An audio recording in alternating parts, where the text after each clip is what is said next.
Sounds good. Good afternoon, everyone. If you're just tuning in onto our Facebook and YouTube streams here with Fox 5 Atlanta, I'm Ariel Onstad, a news host here in the Atlanta newsroom, and we're getting you up to speed on President Joe Biden's decision to drop out of the 2024 presidential race.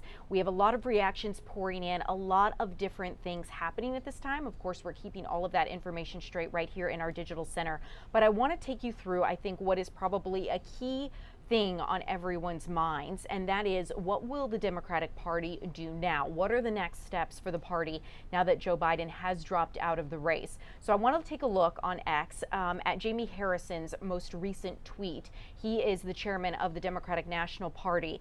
He posted about 3 to 4 paragraphs in a singular post here on X, but I'm going to quote one to you.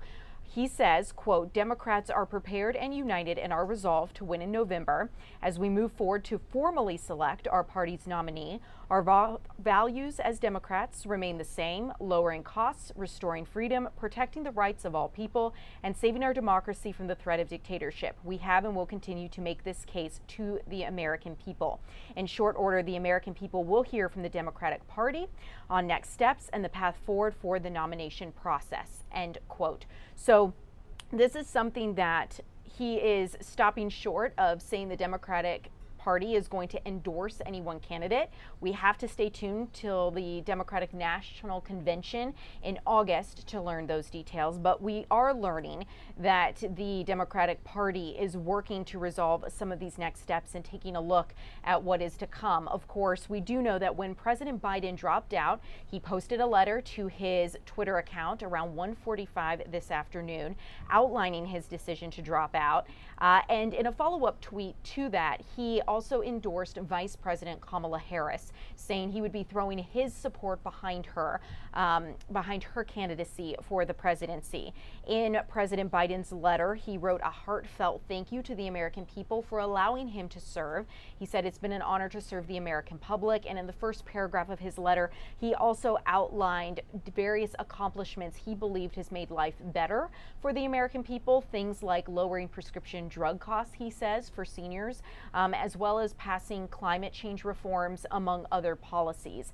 So when it comes to who could replace him on the ballot in November, we have a lot of steps to get to before then. We do, of course, know that some other names, in addition to Vice President Kamala Harris, have been tossed around as potential candidates. Names like California Governor Gavin Newsom, as well as taking a look at Michigan Governor Gretchen Whitmer. These are some people that the Democratic Party has looked at and that names have been tossed around in terms of replacing Joe Biden when it comes to the presidency and the Democratic ticket. So I want to take you now through some reactions that we're beginning to see come in, and then I want to take you through a timeline leading up to his decision to drop out.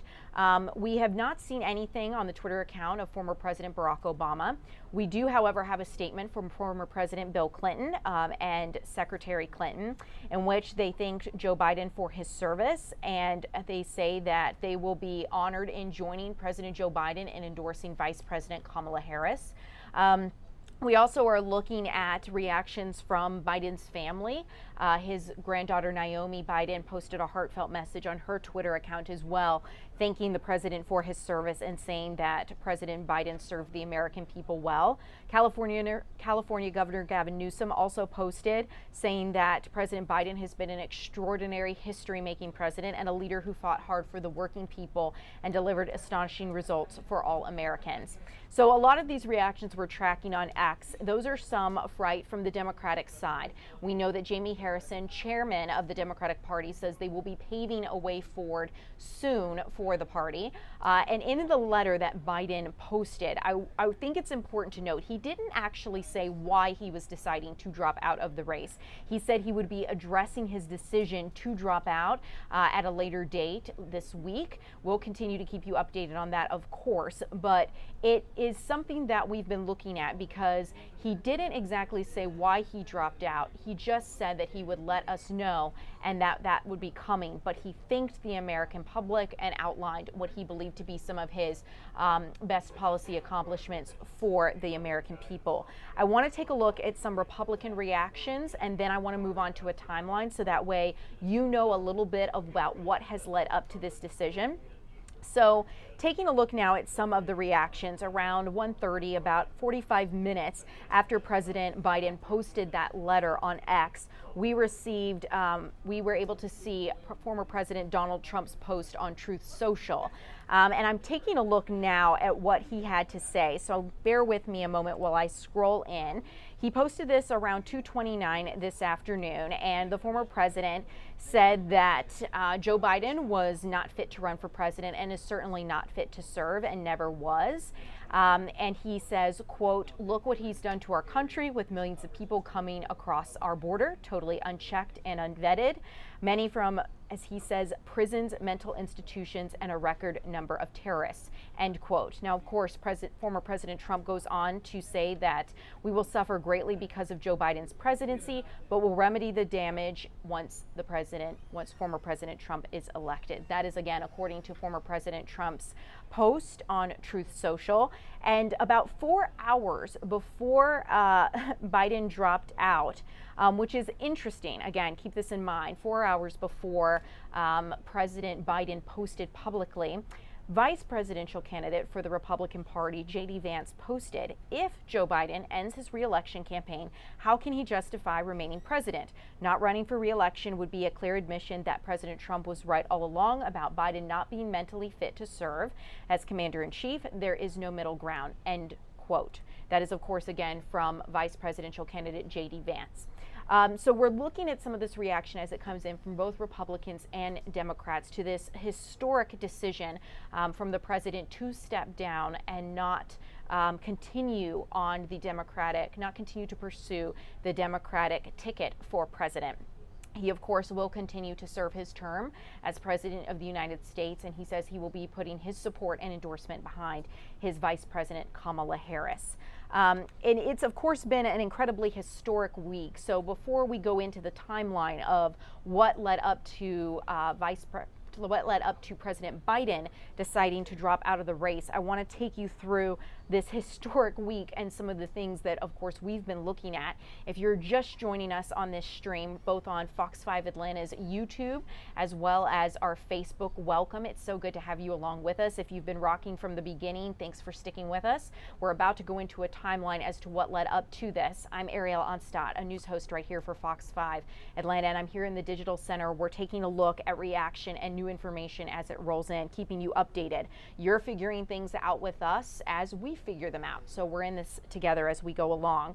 Looking back over the past week, about a week ago, a little over, on Saturday, July 13th, of course, we all know that former President Donald Trump survived an assassination attempt at his rally in Butler, Pennsylvania.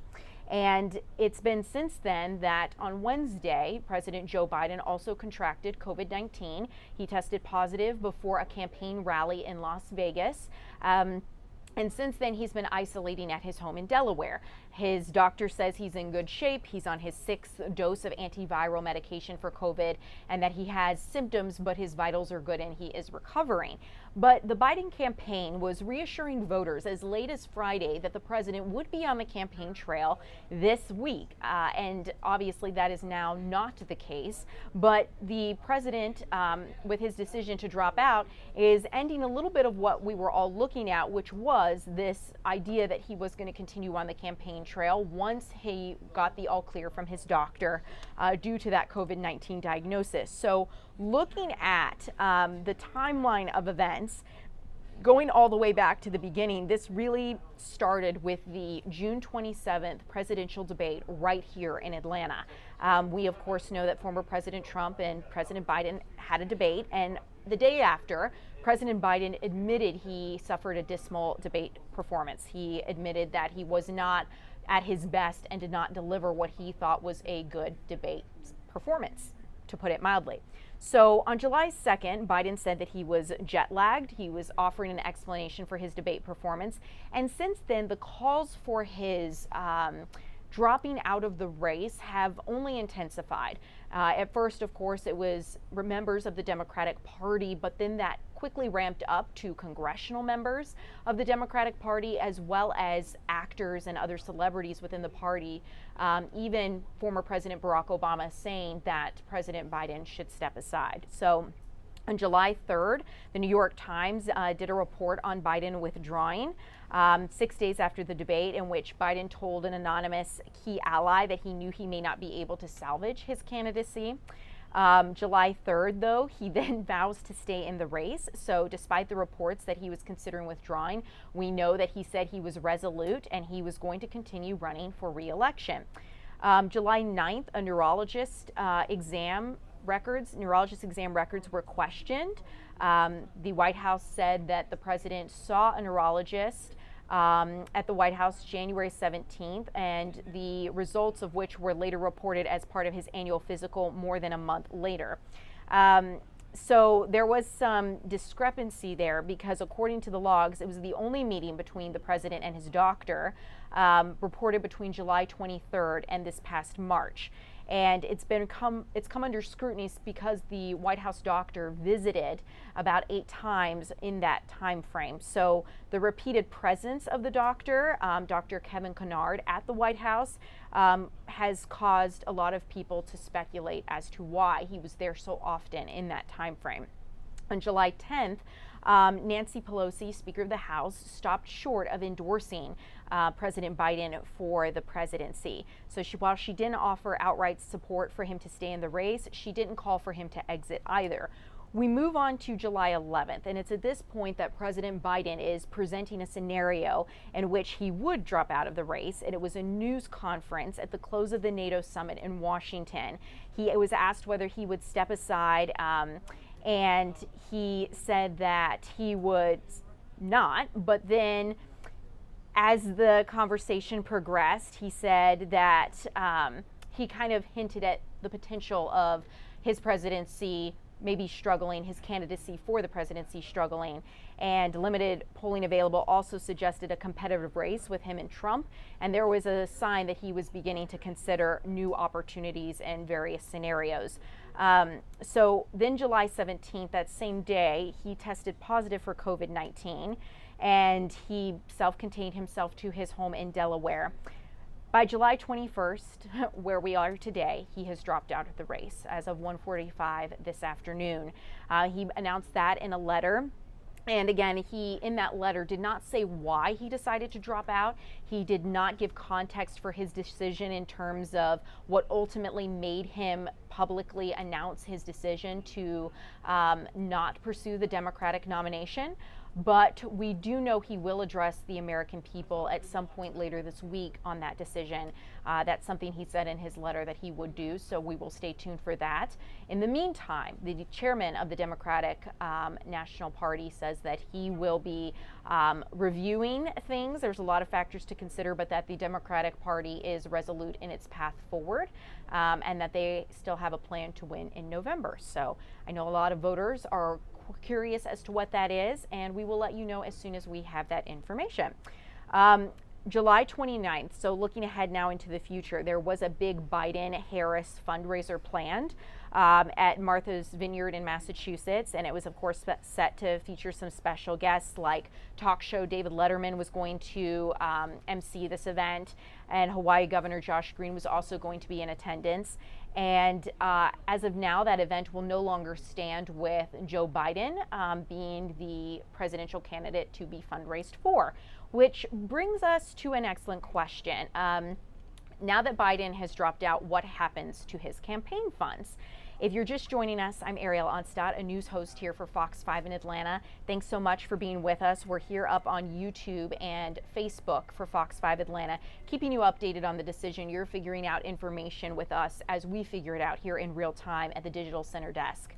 So when we're looking at what happens to President Biden's campaign funds now that he's dropped out, because he has thrown his support behind Vice President Kamala Harris, if we're looking at what happens next, the Biden-Harris campaign stash stands at about $91 million, according to most recent filings. So combined with allied Democratic organizations, the re-election effort has access to about $240 million.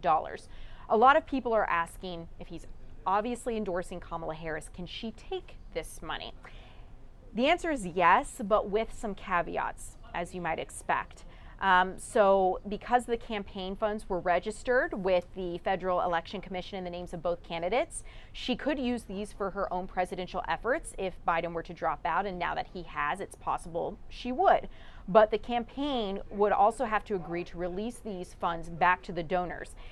It would not necessarily be an automatic refund, but it's something that Kamala Harris could have access to as she may now potentially pursue a presidential candidacy. So we will continue to keep you updated as to what is next. If Kamala Harris were to decide for whatever reason that she were to not pursue the Democratic Party's nomination, then the campaign would need to return almost all of those funds. But as of this moment, we know that President Biden is endorsing Kamala Harris for the Democratic ticket. And we've also heard from the Democratic Party's chairman, Jamie Harrison, saying that Democrats are prepared and united in their resolve to win in November. He says, quote, "As we move forward to formally select our party's nominee, our values as Democrats remain the same." And then he goes on to say that in short order, the American people will hear from the Democratic Party on next steps and the path forward for the nomination process. So we'll continue to keep you updated as we learn more from the Democratic Party as to how they plan to win in November and what those steps look like. Keep in mind, the Democratic National Convention will be held August 19th to August 22nd. It is scheduled in Chicago. We will keep you updated as we learn new details. Of course, new things will be coming out up until August 18th about who the Democrats could potentially nominate for the White House. One of the things that we've looked at is potential candidates.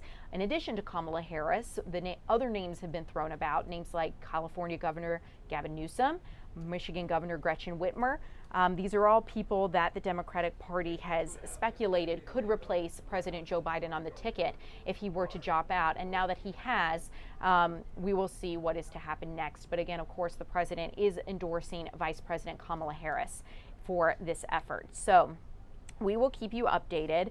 One of the things I want to point out when we're looking at how politicians are reacting to the president's decision, it's not, of course, a lot of surprise. It's thanking the president for his service. It's thanking him for his service to the American people and the policies that he enacted during his presidency. We've seen reactions from Barbara Streisand. We've seen reactions from Bill Clinton and Secretary of State Hillary Clinton. We've seen, of course, reactions from the president's wife, Dr. Jill Biden, in which she just reshared his letter with a heart emoji on her Twitter account. We'll continue to keep you updated right here on Fox 5 Atlanta's YouTube and Facebook as we learn more information. But for now, we're going to go ahead and take a break. You can watch this YouTube and Facebook stream, whichever you're on, from the beginning to learn what we learned once I hit end. So we'll continue to keep you updated throughout this process. But for now, we'll continue to send you over to our other platforms. Our app and our website is going to be a great way to stay in touch as we learn more information. Thank you, guys.